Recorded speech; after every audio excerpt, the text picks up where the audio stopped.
ತುರುವೇಕೆರೆ ತಾಲೂಕಿನ ದಂಡರೇಶ್ವರ ಹೋಬಳಿಯ ಡೊಂಕಿಹಳ್ಳಿ ಗ್ರಾಮದಲ್ಲಿ ಪರಿಶಿಷ್ಟ ಜಾತಿಯ ಆದಿ ಕರ್ನಾಟಕಕ್ಕೆ ಸೇರಿದ ಸಣ್ಣ ರಂಗಮ್ಮ ಲೇಟ್ ಚಿಕ್ಕನರಸಯ್ಯ ಇವರ ಜಮೀನು ಸ್ವತಃ ಸ್ವಾಧೀನದಲ್ಲಿದ್ದು ಡೊಂಕಿಹಳ್ಳಿ ಗ್ರಾಮದ ಸರ್ವೆ ನಂಬರ್ 149ರಲ್ಲಿ ವಿಸ್ತೀರ್ಣ 1 ಎಕರೆ 28 ಗುಂಟೆ ಜಮೀನಿನಲ್ಲಿ ವಾಸ ಮಾಡುವ ಮತ್ತು ಜಮೀನನ್ನು ಅಭಿವೃದ್ಧಿ ಮಾಡುವ ಸಲುವಾಗಿ ಗುಡಿಸಲನ್ನು ನಿರ್ಮಾಣ ಮಾಡಿಕೊಂಡಿದ್ದರು. ಕಳೆದ ಶನಿವಾರ ಗೊಳ್ಳರಹಟ್ಟಿ ಗ್ರಾಮದ ಸವರ್ಣೀಯ ಗೊಲ್ಲ ಜನಾಂಗದ ಚಿಕ್ಕಣ್ಣ, ಆತನ ಮಗ ಜಯರಾಮ್ ಮತ್ತು ಮೊಮ್ಮಗ ಇವರುಗಳು ಸೇರಿಕೊಂಡು ನಮ್ಮ ಜಮೀನನ್ನು ಕುತಂತ್ರದಿಂದ ಕಬಳಿಸುವ ಉದ್ದೇಶದಿಂದ ಗುಡಿಸಲಿನ ಯಾವ ಕುರುಹುಗಳು ಇಲ್ಲದಂತೆ ನಾಶ ಮಾಡಿದ್ದಾರೆ. ನಂತರ ಮರುದಿನ ಸಣ್ಣ ಸೊಸೆಯಾದ ರಂಗಮ್ಮ ಮತ್ತು ಕೆಂಪಮ್ಮನವರು ಯಥಾ ಪ್ರಕಾರ ತಮ್ಮ ಜಮೀನಿಗೆ ಹೋದಾಗ ಅವರುಗಳು ನಿರ್ಮಿಸಿದ ಗುಡಿಸಲಿನ ಕುರುಹು ಯಾವುದೂ ಕೂಡ ಕಂಡು ಬಂದಿಲ್ಲ. ಸತತವಾಗಿ ದೌರ್ಜನ್ಯದಿಂದ ಬೇಸತ್ತ ಕುಟುಂಬ ಕಂಗಾಲಾಗಿದೆ. ನಿನ್ನೆ ಬೆಳಿಗ್ಗೆ ಮತ್ತೊಂದು ಗುಡಿಸಲನ್ನು ವಾಸಕ್ಕಾಗಿ ನಿರ್ಮಾಣ ಮಾಡುವಾಗ ಚಿಕ್ಕಣ್ಣನ ಮೊಮ್ಮಗ ಬಾಬು ಎಂಬುವರು ಬಂದು ಅವ್ಯಾಚ್ಯ ಶಬ್ದಗಳಿಂದ ನಿಂದಿಸಿದಲ್ಲದೆ ಜಾತಿ ನಿಂದನೆ ಮಾಡಿದ್ದು, ಜಮೀನು ಅಭಿವೃದ್ಧಿ ಮಾಡುವುದು ಕಂಡು ಬಂದಲ್ಲಿ ನಿಮ್ಮನ್ನು ಜೀವಂತವಾಗಿ ಬಿಡುವುದಿಲ್ಲ ಎಂದು ಹೇಳಿ ಬೆದರಿಕೆ ಹಾಕಿರುತ್ತಾರೆ. ಆದರೂ ಸಹ ಮತ್ತೆ ಅದೇ ಸ್ಥಳದಲ್ಲಿ ನಾವು ಮತ್ತೆ ಗುಡಿಸಲನ್ನು ನಿರ್ಮಾಣ ಮಾಡಿ ಹಿಂತಿರುಗಿ ನಾವು ವಾಸವಿದ್ದ ಮನೆಗೆ ಹೋಗಿದ್ದು, ಬೆಳಿಗ್ಗೆ ದಿನನಿತ್ಯಕ್ಕೆ ಬೇಕಾಗುವ ಪಾತ್ರೆಗಳನ್ನು ತಂದಿಟ್ಟು ಇನ್ನೇನು ಮನೆಗೆ ಬೇಕಾದ ಸ್ವಲ್ಪ ಅಗತ್ಯ ವಸ್ತುಗಳನ್ನು ತರಲು ಹೋದೆವು. ಆದರೆ ಇಂದು ಬೆಳಿಗ್ಗೆ ಬಂದು ಜಮೀನಿನ ಬಳಿ ಇರುವ ಗುಡಿಸಲನ್ನು ನೋಡಿದಾಗ ಗುಡಿಸಲು ಪೂರ್ಣ ಸುಟ್ಟು ಕರಕಲಾಗಿತ್ತು. ಗುಡಿಸಲಿನಲ್ಲಿಟ್ಟಿದ್ದ ವಸ್ತುಗಳನ್ನು ಸವರ್ಣೀಯರಾದ ಸದರಿ ಚಿಕ್ಕಣ್ಣ ಮತ್ತು ಕುಟುಂಬಸ್ಥರು ಇನ್ನು ಕೆಲವು ಗುಡಿಸಲಿನಲ್ಲಿದ್ದ ವಸ್ತುಗಳನ್ನು ತೆಗೆದುಕೊಂಡು ಹೋಗಿದ್ದು, ಗುಡಿಸಲಿಗೆ ಬೆಂಕಿ ಹಚ್ಚಿ ನಮ್ಮನ್ನು ನಿರ್ಗತಿಕರನ್ನಾಗಿ ಮಾಡಿದ್ದಾರೆ.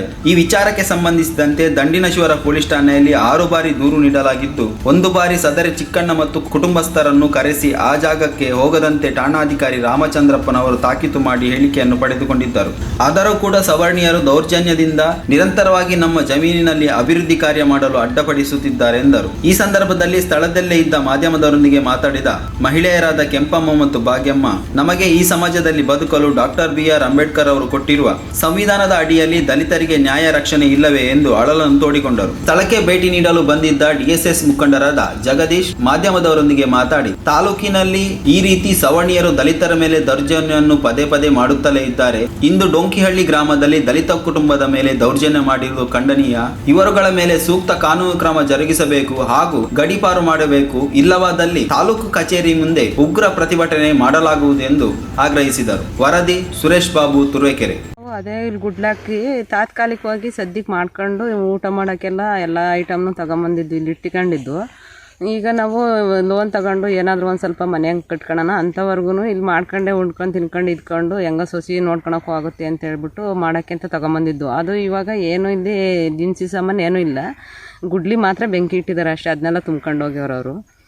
ಈಗ ನೀವು ಏನು ಮಾಡ್ತೀರೋ ನ್ಯಾಯ ದೊರಕಿಸ್ಕೊಟ್ರೆ ಸಾಕು ನಮಗೆ ಅಷ್ಟೇ ಅಣ್ಣ ನಾವು ಕೇಳ್ತಾ ಇರೋದು. ನಮ್ಗೆ ಈ ಜಮೀನು ಬಿಟ್ಟರು ಮತ್ತೆ ಇನ್ನೆಲ್ಲೂ ನಮಗೆ ಜಮೀನು ಇಲ್ಲ, ಇರೋದಕ್ಕೂ ನಮ್ಗೆ ಇನ್ಯಾವುದು ಇದು ಇಲ್ಲ.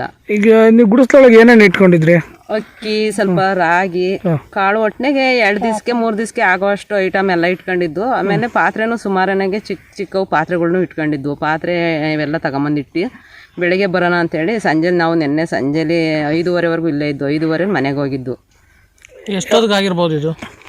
ನೈಟ್ ಒಂದು 8 ಗಂಟೆ 8:30 ಆಗಿರ್ಬೇಕು ಅನ್ಸುತ್ತೆ. ನಾವು ಬೆಳಗ್ಗೆ ಬಂದಾಗ ನೋಡಿದ್ದು. ನಾವೇ ನೈಟ್ ಇಲ್ಲಿ ಬರೋಕ್ಕಾಗಲ್ಲ, ಹೆಂಗಸ್ರು ಇಬ್ಬರೇಯ. ಬೆಳಗ್ಗೆ ಬಂದು ನೋಡಿದಾಗ ಆ ಥರ ಆಗಿತ್ತು. ಪಾತ್ರೆ ಎಲ್ಲ ತುಂಬ್ಕೊಂಡು ಹೋಗಿದಾರಾ? ಪಾತ್ರೆ ಎಲ್ಲ ತಗೊಂಡೋಗ್ಯಾರ. ಪಾತ್ರೆ ರೇಷನ್ ಇತ್ತಾ? ರೇಷನ್ ಇತ್ತು. ಇದು ಆಡು ಕುರಿ ಏನಾರ ಇದ್ವಿ? ಇಲ್ಲ, ಅವೆಲ್ಲ ಇಲ್ಲಿಗೆ ಇನ್ನೂ ಹೊಡ್ಕೊಂಬಂದಿರಲಿಲ್ಲ. ಇಲ್ಲಿ ಇನ್ನೂ ಜಾಗ ಇರಲಿಲ್ವಲ್ಲ ಸದ್ಯಕ್ಕೆ. ನಮಗೆ ಇಲ್ಲೊಂದು ಸ್ವಲ್ಪ ಎಲ್ಲ ಬೀಗ ಎಲ್ಲ. ಅದೇ ನಾವು ಡೊಂಕಿಹಳ್ಳಿ ಗ್ರಾಮದವರು, ನಾವು ಪರಿಶಿಷ್ಟ ಜಾತಿಗೆ ಸೇರಿರೋರು.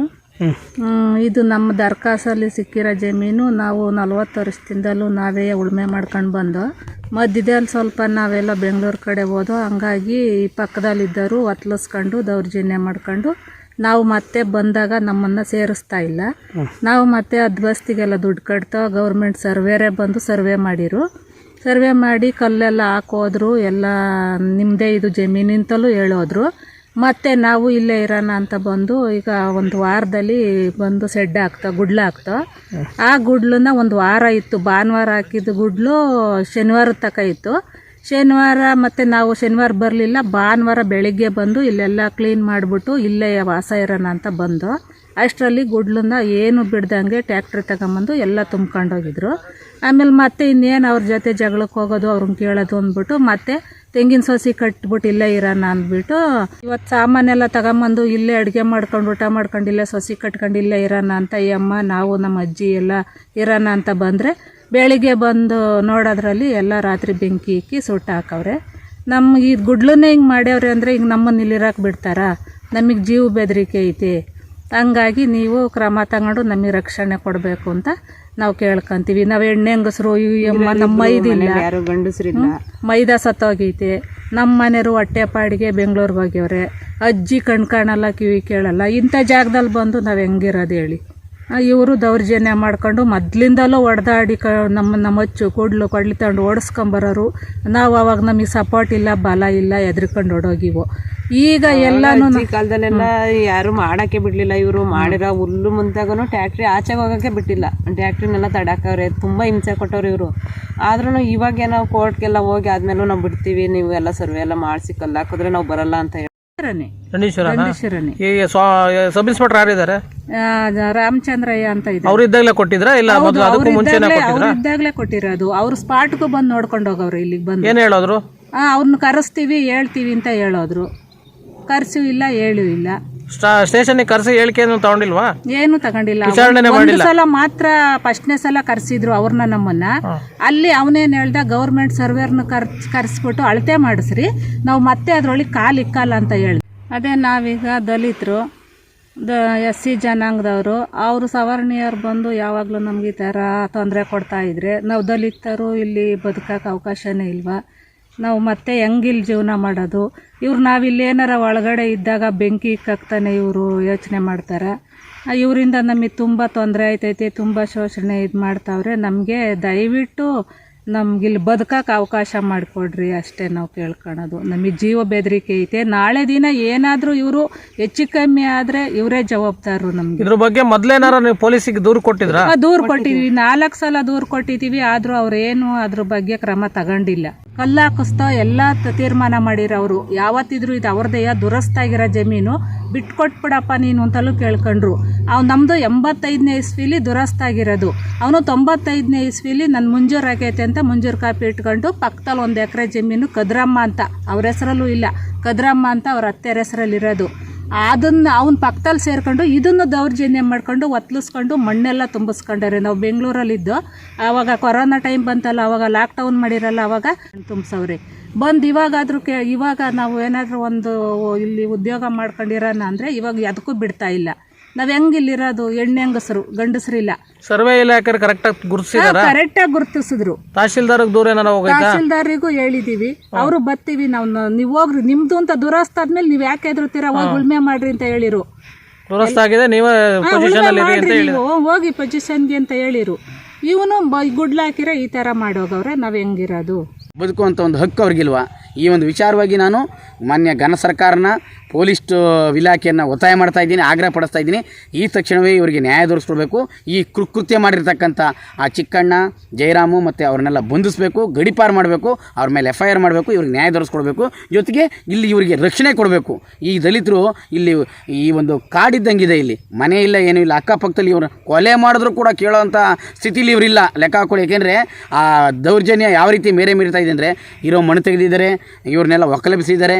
ಇಂಥ ಕೃತ್ಯ ಮಾಡಿದರೆ ಯಾರೂ ಕೇಳೋದಕ್ಕೆ ಇಲ್ಲಿ ಬರ್ತಾ ಇಲ್ಲ. ಈ ಒಂದು ಕೃತ್ಯ ಭಾಳ ನೋವುಂಟು ಮಾಡ್ತಾ ಇದೆ. ಹಿಂಗಾದರೆ ಇವರ ಜೀವನ ಹೆಂಗೆ ಮಾಡಬೇಕು, ಇವರು ಬದುಕೋದು ಹೆಂಗೆ ಬದುಕಬೇಕು? ದಲಿತರಿಗೆ ಬದುಕುವಂಥ ಒಂದು ಹಕ್ಕಿಲ್ವಾ? ಇದು ಬಾಬಾ ಸಾಹೇಬರು ಕೊಟ್ಟಂಥ ಸಂವಿಧಾನನ ರಕ್ಷಣೆ ಮಾಡುವಂಥ ಒಂದು ಕರ್ತವ್ಯನ ಇದು. ಇದನ್ನು ನಾನು ಪ್ರಶ್ನೆ ಮಾಡಿ ಕೇಳ್ತಾ ಇದ್ದೀನಿ. ದಲಿತರಿಗೆ ಈಗ ಹಕ್ಕು ಜೀವನ ಮಾಡೋದಕ್ಕೆ ಅವಶ್ಯಕವಾಗಿ ಬೇಕಾದಂಥ ಒಂದು ವ್ಯವಸ್ಥೆನ ಜಿಲ್ಲಾಡಳಿತ, ತಾಲೂಕು ಆಡಳಿತ ಮಸ್ಟ್ ಆ್ಯಂಡ್ ಶುಡ್ ಮಾಡಬೇಕು. ಮಾಡಲಿಲ್ಲ ಅಂತಂದರೆ ನಾವು ತಾಲೂಕು ಆಡಳಿತದ ಮುಂದೆ ಅಥವಾ ಜಿಲ್ಲಾ ಆಡಳಿತದ ಮುಂದೆ ದಲಿತ ಸಂಘರ್ಷ ಸಮಿತಿ ವತಿಯಿಂದ ಒಂದು ಮೆರವಣಿಗೆ ಮಾಡಿ ಒಂದು ಮೆಮೊರಾಂಡಮ್ ಕೊಡಬೇಕಾಗತ್ತೆ, ಸ್ಟ್ರೈಕ್ ಮಾಡಬೇಕಾಗತ್ತೆ. ಇವು ಆದಷ್ಟು ಬೇಗ ಇದಕ್ಕೆ ಸೂಕ್ತವಾದ ಕ್ರಮ ತಗೊಂಡು ಇವ್ರಿಗೆ ರಕ್ಷಣೆ ಕೊಡಬೇಕು ಅಂತ ನಾನು ಕೇಳ್ಕೊತಾ ಇದ್ದೀನಿ.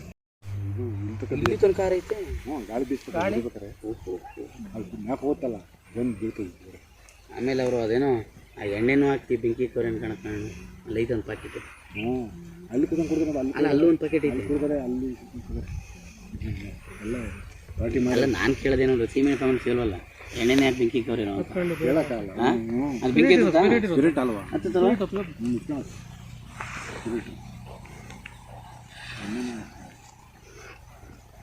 ಅಮೌಂಟ್ ತೆಗೆದಿದೆಯಾ? ಅಮೌಂಟ್ ತೆಗಿಬೇಡ.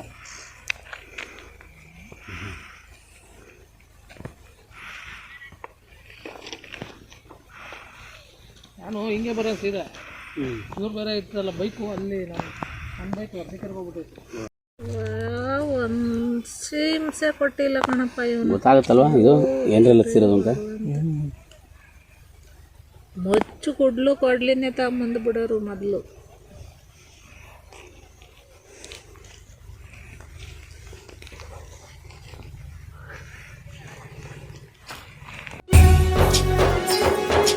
ನಿಮ್ಮ ಮೆಚ್ಚಿನ ನಮ್ಮ ತುಮಕೂರು ಮಾಧ್ಯಮ 1 ವರ್ಷ ಪೂರೈಸಿದ ಈ ಸಂದರ್ಭದಲ್ಲಿ ನಮ್ಮ ತುಮಕೂರು ಮಾಧ್ಯಮ ನಿಮಗೆ ಧನ್ಯವಾದಗಳನ್ನ ತಿಳಿಸುತ್ತದೆ ಮತ್ತು ನಿಮ್ಮ ಪ್ರೀತಿಗೆ ಸದಾ ಚಿರಋಣಿಯಾಗಿರುತ್ತದೆ. ನೀವು ನಮ್ಮ ಮೇಲೆ ಇಟ್ಟ ನಂಬಿಕೆಯನ್ನು ಉಳಿಸುವ ಪ್ರಾಮಾಣಿಕ ಪ್ರಯತ್ನವನ್ನ ನಮ್ಮ ತಂಡ ಖಂಡಿತವಾಗಿಯೂ ಮಾಡುತ್ತದೆ. ಗೆಲುವಿನ ಹಾದಿಯಲ್ಲಿ ಸದಾ ನಮ್ಮ ಜೊತೆಯಾಗಿರಿ. ನಮ್ಮ ಚಾನೆಲ್ ಅನ್ನು ಸಬ್ಸ್ಕ್ರೈಬ್ ಮಾಡಿ. ಸುದ್ದಿ ಅನ್ನೋದು ಬರೀ ಕಥೆಯಾಗದೆ ನಮ್ದ ಜೀವ ಗಾಳಿಗೆ ಬೆಳಕಾಗಿದೆ, ಗೆಲುವಿನ ಹಾದಿಯಲ್ಲಿ ನಗು ಮೂಡಿದೆ.